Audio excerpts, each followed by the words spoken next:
Profesor, një barazim I drejtë mi pikë I kënaqur?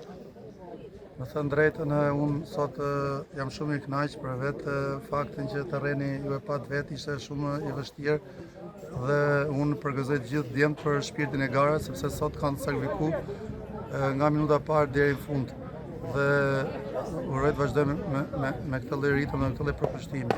Pjesa e dytë ishte më e mirë se pjesa e parë? Me thënë drejtën, në pjesën e dytë ne reaguam, kishim dy mundësi pastra, nuk I shfrytzuam, por mos harrojmë që edhe Erzeni pat mundësitë e veta dhe besoj që barazimi ishte rezultati më I drejtë dhe me që më jepet rasti falenderoj edhe drejtuesit e Erzenit për mikpritjen, sepse u bë një ndeshje fair play.